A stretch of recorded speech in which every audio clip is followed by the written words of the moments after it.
The winter of 1863 was a season of profound silence in the Northern Rockies, where the snow fell thick and heavy upon the mining camps of the Montana Territory, masking the violence that had plagued the region for so long. The fear that had paralyzed the citizens of Bannack and Virginia City for months was beginning to curdle into something more dangerous, which was a cold and resolute rage. For too long they had watched their friends ride out of town and never return, and they had seen the bodies left in the sagebrush like discarded rubbish, and they had endured the mocking smiles of the road agents who drank in their saloons and danced with their wives. The realization that the law was helpless, or worse, that the law was complicit, had finally taken root in the minds of the miners. The breaking point came with the murder of a young man named Nicholas Thibault, who was not a rich miner or a powerful politician, but a simple worker who had been killed for a few mules. When his body was dragged into town, frozen and stiff, it ignited a fire that would consume the criminal empire that had held them hostage. The funeral of Nicholas Thibault was the catalyst that turned sorrow into action. Hundreds of miners gathered, not just to mourn, but to witness the cost of their inaction, standing by the open grave under the gray winter sky. These men looked at one another and made a silent pact that the time for waiting was over, and the time for trusting in a corrupt system was over. If civilization was to survive in these wild mountains, it would have to be forged with iron and rope. That night, a group of men met in the back of a store in Virginia City, where the room was dim and lit only by a single lantern that cast long shadows against the walls. They were merchants and miners and masons, and they were not violent men by nature, but the frontier had stripped away their softness. In hushed tones they drafted an oath, which was a pledge of mutual protection and absolute secrecy, swearing to hunt down the road agents and to deliver a swift justice that required no judge and no jury. They called themselves the Vigilance Committee. The first test of this new resolve was the capture of George Ives, who was the handsome and sociopathic face of the gang, and a man who killed with the indifference of a butcher. He was found and arrested not by the sheriff, but by a posse of citizens who brought him back to Nevada City, which was a small camp near Virginia City. The trial that followed was a spectacle unlike anything the territory had ever seen, taking place outdoors in the biting cold of December. A wagon box served as the judge's bench, and the miners gathered around in a massive circle, warming their hands over bonfires while the wind whipped through the valley. Ives stood before them, arrogant and unconcerned, wearing a fine coat and smiling at the crowd, because he believed that his connections to Sheriff Plummer and the gang would save him. He did not realize that the rules of the game had changed, and that the men staring back at him were no longer afraid. The trial lasted for days, and the wind carried the words of the witnesses who bravely stepped forward to testify against the murderer. Ives maintained his composure, joking with his guards and scanning the crowd for his friends, expecting a rescue or expecting the fear he had instilled to silence his accusers. But the crowd did not disperse, and the rescue never came. The prosecutor was a man named Wilbur Fisk Sanders, who spoke with a thunderous conviction, laying out the crimes of George Ives not just as legal violations, but as sins against humanity. When the time came for the verdict, the question was put to the crowd, and a sea of hands raised in favor of guilty. The arrogance finally drained from the face of George Ives as he looked around and saw not fear, but a stony determination. The execution was immediate because there were no appeals and no delays in this new system of justice. A beam was extended from an unfinished building, and a box was placed beneath it as the sun began to set, casting a blood-red light over the snow. George Ives was led to the gallows, asking for time and asking for whiskey, but receiving only the rope. As the box was kicked away and the body of the road agent swung in the cold air, a message was sent to the rest of the gang that the sheep had grown fangs. The reign of terror was not over yet, But the tide had turned, and the death of Ives was the first crack in the dam. Soon the floodwaters of vengeance would wash over the territory. The vigilantes did not stop with Ives, because before he died, another member of the gang named Red Yeager had confessed in a desperate attempt to save his own neck. Yeager spilled the secrets of the Brotherhood, giving the vigilantes the names of the spies and the enforcers and the leaders. Most shockingly, he confirmed what many had suspected, which was that the head of the snake was none other than Sheriff Henry Plummer. The list of names was written down, and it became a death warrant for over 20 men. The vigilantes organized themselves into strike teams that were disciplined and efficient, moving with the stealth of the very road agents they hunted. They rode out into the winter nights, traversing the frozen plains to catch the outlaws in their sleep, striking in the mining camps and in the lonely cabins and in the saloons. The element of surprise was their greatest weapon, and men who had lived by the gun found themselves waking up to the cold steel of a revolver pressed against their temples. There were no more long trials, because the evidence had already been heard, and the verdict had already been decided. The question was simple, and if the name was on the list, the outcome was the rope. They hanged them from the rafters of unfinished buildings, and they hanged them from the cottonwood trees along the riverbanks, and they hanged them from the corrals. The efficiency of the vigilantes was terrifying, and in a span of a few weeks, they dismantled an organization that had ruled the territory for a year. The road agents who were not caught fled in panic, riding their horses into the ground to escape the wrath of the committee. But the vigilantes were relentless, tracking men through blizzards and across mountain ranges, fueled by a righteous anger that brooked no compromise. To them, this was not murder, it was sanitation, and they were cleansing the land of a disease that had festered for too long. The symbol of the vigilantes became the numbers 3777, and while the meaning of these numbers remains a mystery to this day, the outlaws knew it meant only one thing, which was run or die.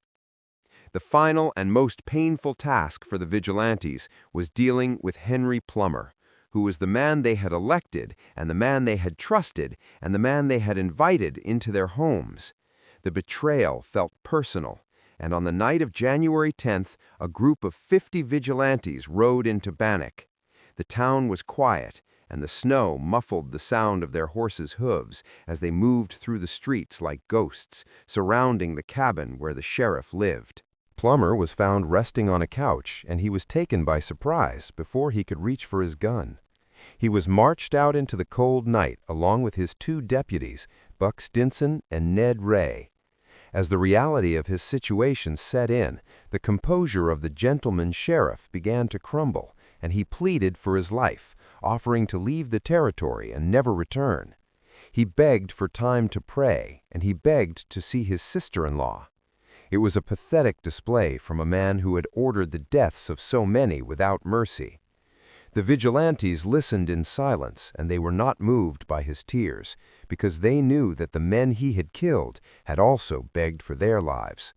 They led him to the gallows, which ironically was a structure that Plummer himself had ordered to be built. Stinson and Ray went to their deaths cursing and fighting, but Plummer, after realizing that his pleas were futile, eventually fell silent. He looked at the men surrounding him, men who had once been his friends and supporters. He gave his revolver to a bystander and asked for a good drop. The rope was placed around his neck, and the silver star was likely still in his possession, a tarnished symbol of his failure.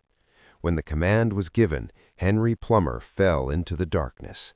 The architect of the innocents was dead, and his body was left hanging in the freezing wind, a grim warning to anyone who would dare to cross the line between law and lawlessness. The morning after the hangings, the town of Bannack woke up to a strange new atmosphere, where the fear that had hung over the valley like a fog had lifted, but it was replaced by a solemn quiet.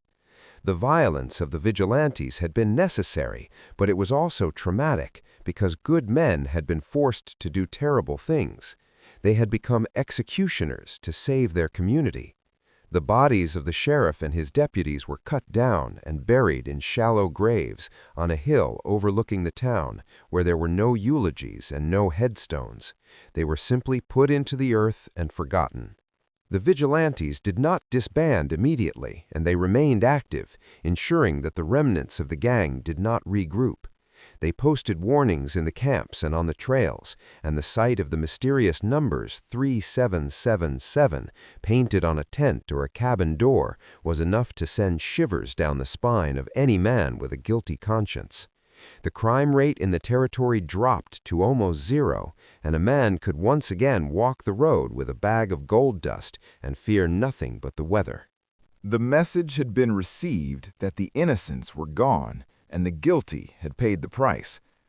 However, the legacy of the vigilantes is a complicated one because they brought order to chaos, but they did so by bypassing the very legal system they sought to establish.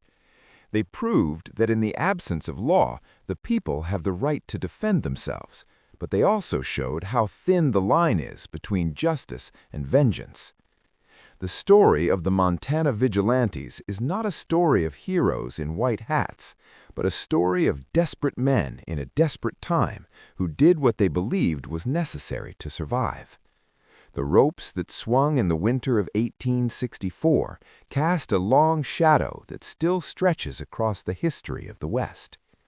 The era of the vigilantes marked the end of the wild innocence of the mining camps, and Bannack began to change as the raw energy of the gold rush gave way to a more structured society. Courts were established and legitimate judges were appointed, and jails were built that were meant to hold prisoners rather than release them. But the memory of that winter remained, and the story was told in hushed tones around campfires for generations. It was the story of the time when the miners took back their town, and it was the story of the time when the only law in Montana was the law of the knot. To step across the threshold of Skinner's saloon was to leave the cold and indifferent world of the Montana wilderness and enter a space where the air was thick with heat and smoke and the heavy scent of unwashed humanity.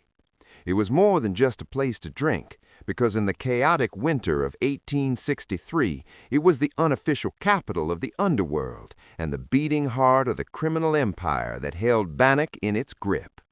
The building itself was a rough structure made of hewn logs that seemed to lean conspiratorially inward, as if trying to keep the secrets whispered within its walls from escaping into the street.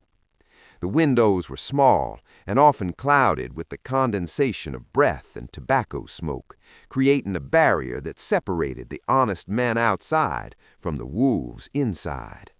To the weary miner who had spent weeks freezing in the creek beds, the saloon offered the promise of warmth and whiskey and the illusion of companionship. But for those who knew the truth, it was a lion's den, where the predators watched the prey with hungry eyes. The owner of this establishment was Cyrus Skinner, who was a man whose very face seemed to tell a story of violence and cunning. He was not a genial host who poured drinks with a smile, but a hardened criminal who had drifted north from the California gold fields, carrying a reputation that made men step aside when he walked down the boardwalk. He stood behind the long wooden bar like a captain on the bridge of a pirate ship, surveying the room with eyes that missed nothing. He knew every man who walked through the door, and he knew who had struck gold, and he knew who was just passing through on their way to the grave. His saloon was a sanctuary for the members of the gang known as the Innocents, and under his roof they were safe from the prying eyes of the few honest citizens who dared to remain in town. The interior of the saloon was a study in contrasts, where the golden light of kerosene lamps struggled against the shadows that clung to the corners. The floor was covered in a thick layer of sawdust that was there to soak up the spilled beer and the tobacco juice, and occasionally the blood that resulted from a dispute over cards. The furniture was rough and handmade, consisting of heavy wooden tables and chairs that had been dragged over the mountains by oxen.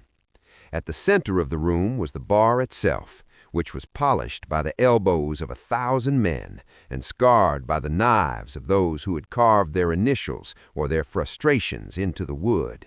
Behind the bar were rows of bottles filled with rot-gut whiskey and watered-down brandy that burned the throat and dulled the senses. The sound of Skinner's saloon was a cacophony that never truly ceased.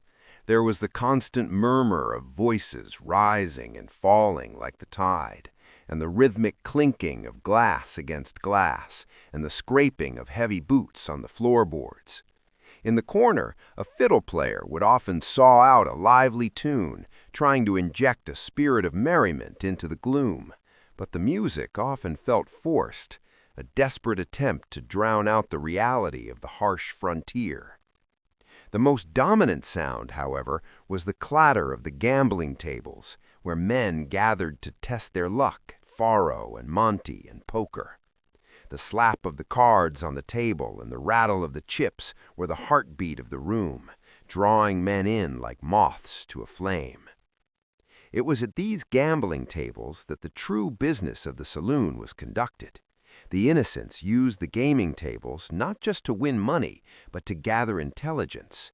A spy like Clubfoot George Lane would sit quietly with a hand of cards, watching the miners as they came in to trade their gold dust for chips. He would note the weight of the pouch, and the quality of the dust, and the careless words spoken by a man who had had too much to drink.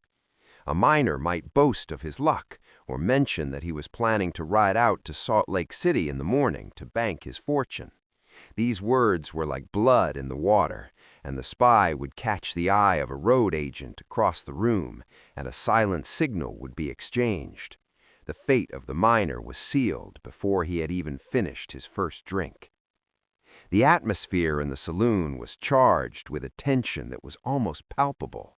Every man was armed, and the glint of a revolver or the handle of a bowie knife was visible under every coat. Violence was a constant companion, and arguments could flare up in an instant over a perceived insult or a cheated hand. But in Skinner's saloon, the violence was rarely random. If a fight broke out, it was often a distraction orchestrated by the gang to cover a transaction or to intimidate a witness. Cyrus Skinner would watch these altercations with a bored expression, only intervening if the furniture was being destroyed or if the noise threatened to bring the law, although in those days the law was often sitting at the bar, drinking with the outlaws. Sheriff Henry Plummer was a frequent visitor to Skinner's saloon, and his presence there blurred the line between the legal and the illegal until it vanished completely. To the unsuspecting public, he was there to keep the peace and to keep an eye on the rowdy elements of the town. But to the initiated, he was the general inspecting his troops. He would stand at the bar sipping a drink and speaking in low tones to his lieutenants. It was here that the robberies were planned and the routes were discussed and the shares of the loot were divided. The saloon was the nerve center of the operation, a place where the mask of the gentleman sheriff could slip just a fraction, allowing the criminal mastermind to emerge. The back room of the saloon was where the darkest deeds were plotted. Separated from the main hall by a heavy curtain or locked door, this space was reserved for the inner circle of the gang. Here the air was even thicker with smoke, and the voices were hushed. Men like George Ives and Boone Helm would gather around a table, mapping out the ambushes that would take place on the road to Virginia City. They would laugh about their victims, recounting the terror in a man's eyes before the trigger was pulled. In this room, there was no need for the password, "I am innocent," because everyone present had blood on their hands. It was a brotherhood of wolves, plotting their next hunt while the sheep grazed unsuspectingly just outside the door. The saloon also served as a bank for the criminal underground. Gold dust that had been stolen on the road could not be easily spent without raising suspicion, so it was brought to Skinner. He would mix the stolen dust with sand or with dust of a different quality, disguising its origin. He acted as a fence for stolen watches and horses and weapons, moving the goods through a network that stretched across the territory. A watch taken from a dead man in a ravine might appear on the wrist of a gambler in Salt Lake City a month later, with the proceeds flowing back to Bannack to fill the pockets of the gang. Skinner took his cut, of course, for he was a businessman first and an outlaw second.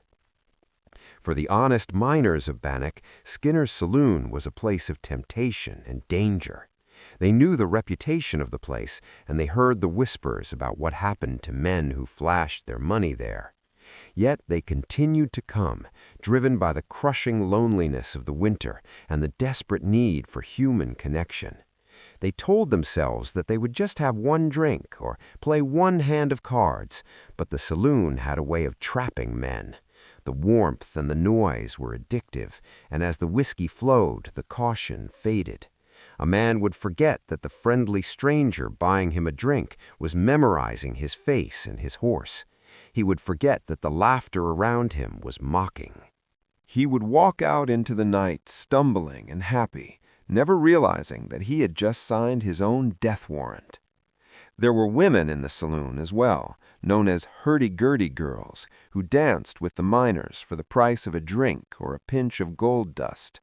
They were often as hard and cynical as the men, their faces worn by the harshness of life on the frontier. They moved through the crowd in their faded dresses, offering a fleeting moment of softness in a world of hard edges. But even they were part of the ecosystem of the saloon.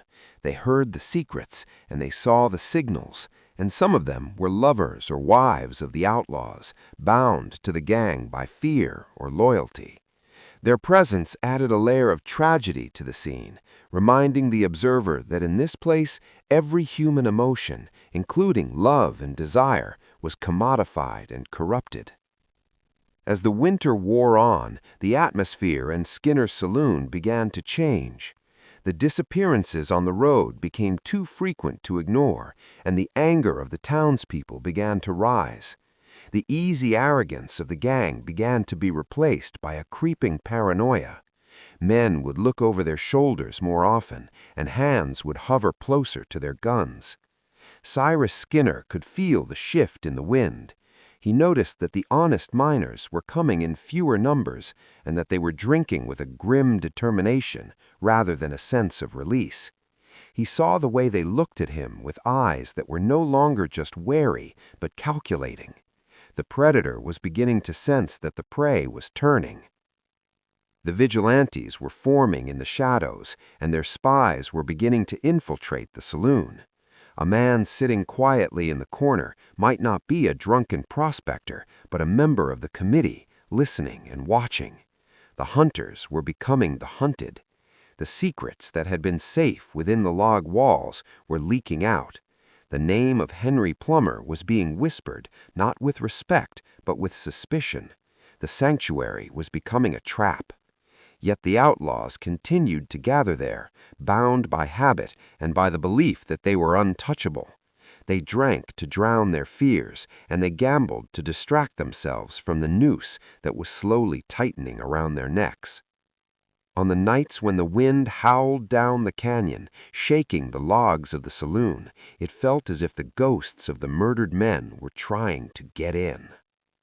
Boone Helm might joke about it, claiming it was just the weather, but others would cross themselves or pour another drink with shaking hands. The guilt, if they felt any, was buried deep under layers of bravado, but the fear was near the surface. They knew that the road they had chosen had only one destination, and that the party at Skinner's saloon could not last forever. The laughter became more shrill, and the violence more sudden as the pressure mounted. When the end finally came, it was not with a bang, but with the cold precision of justice. The vigilantes moved against the gang, and the sanctuary of the saloon was shattered. Cyrus Skinner knew his time was up when the committee came for him. He tried to run, but there was nowhere left to go. The saloon, which had been his kingdom, was stripped of its power. The bottles were smashed and the tables were overturned, and the sawdust was stained with the final struggles of the men who had ruled the underworld. The music stopped, and the lights were dimmed, and the wolves were dragged out into the cold light of day to face the judgment they had evaded for so long.